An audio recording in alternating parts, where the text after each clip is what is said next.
कि वो ये पाबंदियां ना लगाए। जिसे हिजाब ओढ़ना है हिजाब ओढ़े, जो सिर ढकना है, जिसे घूंघट करना है वो घूंघट करे, जिसे स्कर्ट पहननी है स्कर्ट पहने, जो जीन्स पहनने है उसे जीन्स पहने। अगर लड़की छोटा कपड़ा पहनती है तो भी उन्हें एतराज़ है कि छोटा कपड़ा पहनी हो, या इसलिए इसका रैप हो गया, या ढक कर रहती है तो भी इन्हें एतराज़ है कि ढक के नहीं रहना चाहिए। अरे भाई, किस तरह से वुमेन्स जिएंगी?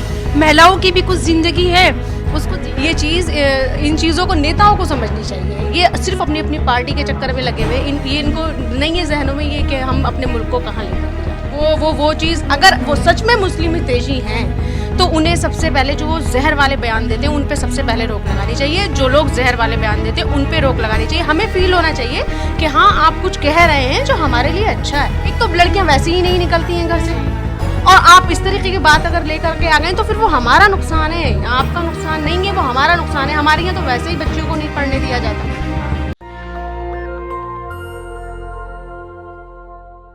नमस्कार, मैं निधि रतन, आप देख रहे हैं नेशनल दस्तक तस्वीर भारत की। आज मेरे साथ है दिल्ली वुमेन विंग की प्रेसिडेंट तबस्सुम नाज। हम उनसे बातचीत करेंगे उन तमाम मुद्दों पे जो लगातार इस देश में चल रहे हैं। हिजाब को लेके, धर्म को लेके, हिंदू राष्ट्र को लेकर एक फिल्म लाई जाती है द फाइल्स, उसको लेके जिस तरीके से एक सांप्रदायिक दंगों को बढ़ावा देने की साजिश हो रही है, षड्यंत्र रचा जा रहा है, इस पे उनकी प्रतिक्रिया जानेंगे कि एक महिला के तौर पे और एक मुस्लिम महिला होने के नाते वो इस देश में अपने आप को कहाँ देखती हैं। मैम, सबसे पहले हमारे चैनल में आपका स्वागत है। जी, बहुत बहुत शुक्रिया, आपने हमें बोलने का मौका दिया। और जैसे कि आपने बताया कि हाँ, हमारे एक तरीके से अधिकारों का हनन मानते हैं हम इन तरह की बातों को, कि हमारे जो अधिकार थे, जैसे हम अपने देश को, हिंदुस्तान को कहते थे कि आज़ाद देश है, और हम अपने यहाँ बहुत फ़ख्र करते थे कि हमारा आज़ाद मुल्क है और हम आज़ादी से रहते हैं, जो चाहे वो खाएं, जो चाहे वो पहने। लेकिन अब हम देख रहे हैं कि जिस तरह की ये सरकार आई है, इस सरकार आने के बाद कभी खाने पे पाबंदी लगाते हैं, कभी बुरखे पे पाबंदी लगाते हैं। आज नौबत ये आ गई कि महिलाओं के सिर ढकने को भी उन्होंने जो है उसके खिलाफ भी आवाज़ उठाई है, और उन्होंने उसको भी जो है नाजायज़ एक तरीके से करने के लिए वो सोच रहे हैं। तो मेरा कहना ये है कि हमारा मुल्क आज़ाद था और हम आज़ादी से रहते थे, वैसे ही जैसे हम पहले रहते थे वैसे ही हमारा मुल्क अब भी होना चाहिए। इन पाबंदियों के बीच हम लोगों को जीना मुहाल हो रहा है, और हम अपनी सरकार से गुजारिश करेंगे कि वो ये पाबंदियां ना लगाए। जिसे हिजाब ओढ़ना है हिजाब ओढ़े, जो सिर ढकना है, जिसे घूंघट करना है वो घूंघट करे, जिसे स्कर्ट पहननी है स्कर्ट पहने, जो जीन्स पहनने है उसे जीन्स पहने। अगर लड़की छोटा कपड़ा पहनती है तो भी उन्हें एतराज़ है कि छोटा कपड़ा पहनी हो, या इसलिए इसका रैप हो गया, या ढक कर रहती है तो भी इन्हें एतराज़ है कि ढक के नहीं रहना चाहिए। अरे भाई, किस तरह से वुमेन्स जिएंगी? महिलाओं की भी कुछ ज़िंदगी है, उसको जीने दीजिए। मैम, सबसे पहले तो हमारे जो लोग हैं ना देश के, वो हिजाब और बुरखे को लेके काफ़ी कंफ्यूज रहते हैं। उनका मानना है कि स्कूल में जाना है तो स्कूल ड्रेस तो पहननी पड़ेगी। तो आप पहले हिजाब को और बुरखे को लेकर बताइए कि क्या डिफरेंसेस होते हैं। देखिए, बुरखे हिजाब में काफ़ी फ़र्क है। हिजाब एक अदब वाला लिहाज है। हिजाब जो है वो एक अदब से रहने वाली ड्रेसेस है, जिसे हम कहते हैं। जैसे कि आप राजस्थान में भी जाएंगे तो उनका इतना लंबा घूंघट होता है, वो उनकी एक परंपरा है, और वो उसको एक तहजीब के दायरे में अपने आप को मानती हैं। जैसे यहाँ पे हमारी गर्ल्स को अगर कोई स्कर्ट या शॉर्ट ड्रेस पहन के देखते हैं तो उस पर टिप्पणियाँ करने लगते हैं, और उसको भी नहीं चैन लगने देते।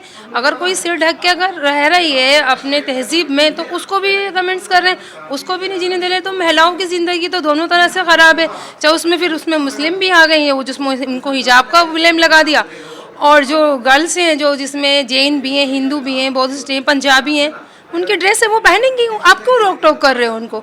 मुस्लिम की जो है हिजाब है, किसी हर कोई मुस्लिम हिजाब भी नहीं ओढ़ती, अपनी पसंद है, अपनी मर्जी है उनकी। उनको हिजाब ओढ़ें चाहे नहीं ओढ़ें, चाहे दुपट्टा ओढ़ें, जीन्स पहने, उन्हें आज़ादी से जीने दीजिए। मैं चाहती हूँ कि हमारा मुल्क जैसे आज़ाद, जैसे मैंने पहले भी कहा है, हमारा मुल्क एक आज़ाद देश है, हमें आज़ादी से जीने दीजिए।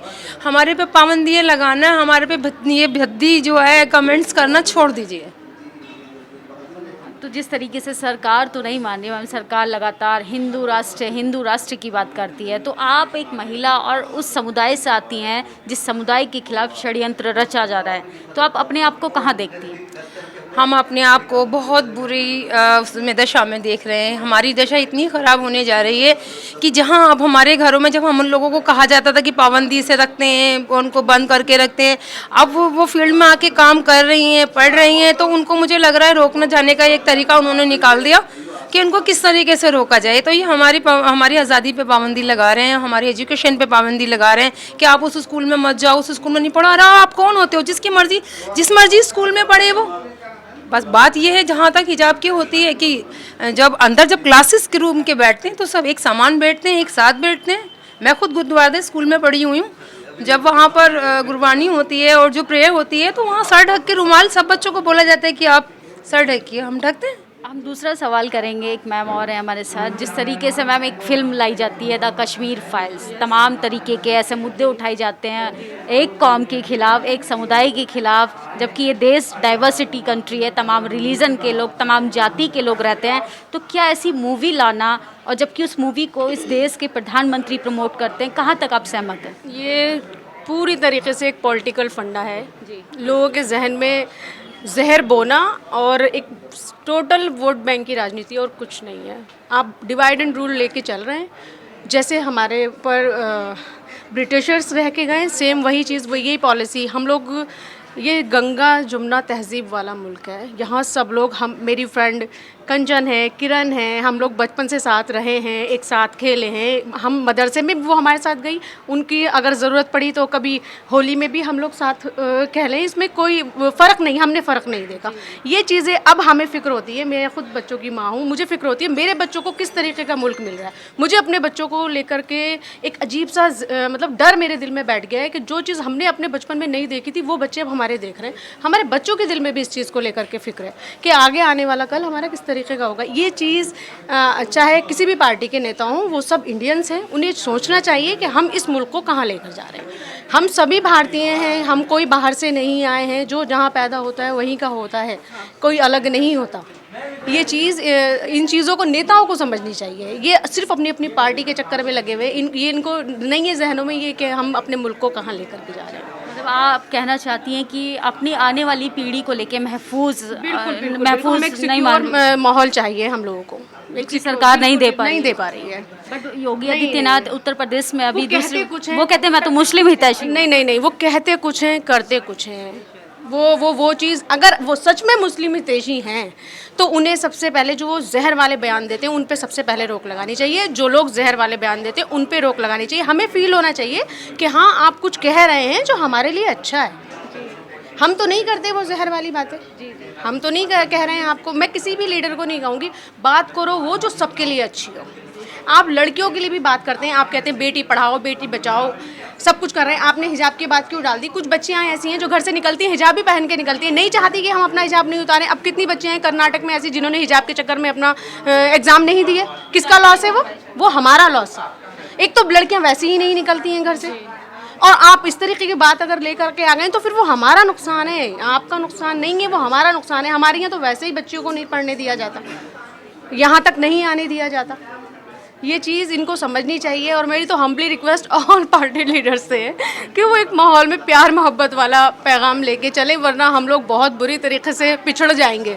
हम बहुत मुश्किल से विकासशील देशों में शामिल हुए थे, लेकिन मोदी जी, बस क्या कहूँ मैं, अल्लाह उन्होंने तो आप लोग मुस्लिम महिलाएं, इसलिए मेरा एक सवाल और है, वो तो कि आप 3 तलाक को लेके उन्होंने एक अच्छा काम किया। वो तो बोलते हैं कि मुस्लिम महिलाएं जो हैं वो हमारे साथ हैं। इस गलत फहमी को या सहमति को आप एक क्लियर कर दीजिए।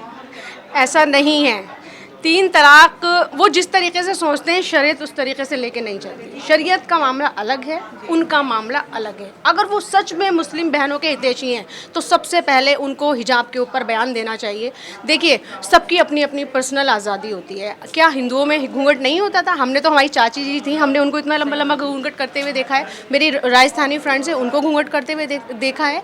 ये सबका अपना अपना संस्कृति होती है, सबका अपना अपना कल्चर होता है। आप किसी एक को लेकर टॉर्चर ना करें। आप हिजाब को क्यों करें? आप घूंघट को भी बंद करें, आप सब चीज़ों को बंद करें। आप सिर्फ मुस्लिम को ना टारगेट करें। आप ऑलवेज मुस्लिम्स को ही टारगेट करते हैं।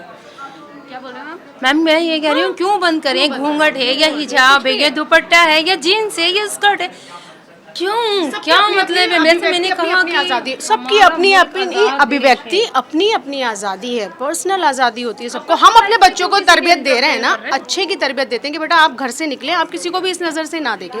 बेटा है, बेटी को भी मैं यही कहूँगी कि आप बेटा घर से निकले तो आप ऐसा ना करें कि दूसरों को शर्मिंदगी हो आपकी वजह तमीज के से। दायरे में रहें। तमीज का दायरा कहलाता है अपने आप को आप ढक कभी के नहीं रखना। इस बात को तमीज का दायरा सिर्फ महिलाओं के लिए क्यों, पुरुषों के लिए क्यों वो नहीं? पुरुषों के लिए ही पहले मेरा दीन ये कहता है कि आप किसी गैर महरम को देखें तो नजरें नीचे कर लें, ये मेरा मजहब कहता है। वही चीज़ वो बेटी के लिए भी कह रहा है कि आपको देख के कोई शर्म, आप खुद सोचें कि मैं एक बेटी हूँ, मतलब मैंने ये हिजाब पहन रखा, नहीं पहनूंगी और उसके नीचे मैं कुछ भी नहीं पहनूंगी, तो फिर कैसा लगेगा? उसको भी नहीं देने देंगे। उसको भी नहीं जीने देंगे ना। तो फिर हम जिस कल्चर से जुड़े हुए हैं, ये अब वी आर इंडिया, बोलेंगे कि फिर उसने फिर ड्रेस उसके ऐसी कपड़ों पहनी को हुई बेकार ठहरा थी, देंगे। उसके आपने देखा था पहले जब निर्भया का हुआ था तो उसके स्टेटमेंट कपड़ों यही को चल रही थी भाई कि वो छोटे कपड़े पहनती हैं, और शरीर लड़के के दिखाती हैं, साथ खुले ही- कपड़े पहनती हैं, इसलिए इनके साथ रेप होता है। वो बेचारियों नहीं को कर पा रहे हैं ये लोग बैलेंस नहीं कर पा रहे हैं। सबसे बड़ी जो प्रॉब्लम है वो यही है यहाँ पर कि ये लोग बैलेंस नहीं कर पा रहे। एक तरफ तो ये नारी शक्ति की बात करते हैं, एक तरफ उसको बिल्कुल डुबोने की बात कर रहे हैं, ऐसा थोड़ी ना चलेगा। ये लड्डू दिखाते हैं, खाने नहीं देते। लड्डू देख लो, खाली खाना नहीं है। अच्छा, झूठे वादे परोस रही है सरकार। झूठे वादे परोसते हैं बिल्कुल। बेटी पढ़ाओ बेटी बचाओ, किससे बचाओ जी? चलो बेटी पढ़ाओ एक अच्छा नारा था, लेकिन उन्होंने कहा बेटी बचाओ, किससे बचाओ बेटी? किन लोगों से बचाएं? आप बताइए, उसकी डेफिनेशन बताइए, किससे बचाएं? सेंगर का केस आपको याद नहीं है? टेनी ने अभी क्या किया है ये याद नहीं है? ये लोग देश के रक्षक बनते हैं, नेता। हम लोग नेताओं को चुनते हैं, इसलिए चुनते हैं कि वो कुछ हमारे लिए अच्छा काम करें। हम इसलिए नहीं चुनते कि वो हमारे इधर आकर के जो है ख़त्म करें, कुछ ले, वो नहीं चाहिए हम लोगों को। हमें एक अच्छा देश चाहिए। मेरी लोगों से भी ये अपील है कि अच्छे लोगों को लेकर आएँ, माफियाओं को ना लेकर आएँ। जो बेटी बचाओ वाले जो सरकार नारा में है, माफिया लोग बैठे हैं। वो लोगों को डर दिखा करके वोट लेते हैं, डर दिखा के वोट बेटी लिया बचाओ जाता से है। हमने ये मीनिंग निकाली, अपनी अपनी हमारी पर्सनल थिंकिंग है कि अपने आप को ढक के रखें, बचा के रखें। अब हमारा ये मोबाइल है, अगर हम इसे कवर नहीं करेंगे तो ये गंदा होना ही होना है। तो मोबाइल को भी एक इंसान जब कवर करके रखता है तो अपने शरीर को ऐसे खुला छोड़ देने का मतलब आप कह रहे हो बेटी बचाओ, तो भी अपने आप को बचाएं नहीं। हम अपने शरीर को ढक के नहीं रखिए, अपनी शर्म गहाएं जो हमारी, हमसे ढक के रखेंगे। हम समझते हैं कि शायद आप लोग गंदे लोगों से हम बच जाएंगे, और क्योंकि आपने नारा दिया बेटी पढ़ाओ बेटी बचाओ, तो बेटी पढ़ा भी रहे हैं, बेटी बचा भी रहे हैं। लेकिन आप बेटी पढ़ाने के लिए जब हमारी जा रही है तो आप बेटी बचाने नहीं दे रहे। आप एक अभी आंसर दिया आपने कि सरकार में जो लोग बैठे हैं वो डर और भौकाल मचाए हुए हैं लोगों के मन में। यहाँ पे जो फंडामेंटल राइट्स है वो ख़त्म हो रहे हैं एक तरीके से। लेकिन जो अभी प्रेजेंट में हमारी सरकार है सत्ता में, वो तो कह रही है कि अपराध खत्म हो चुका है। नहीं मैम, आप खुद देखें कहाँ अपराध खत्म हुआ है।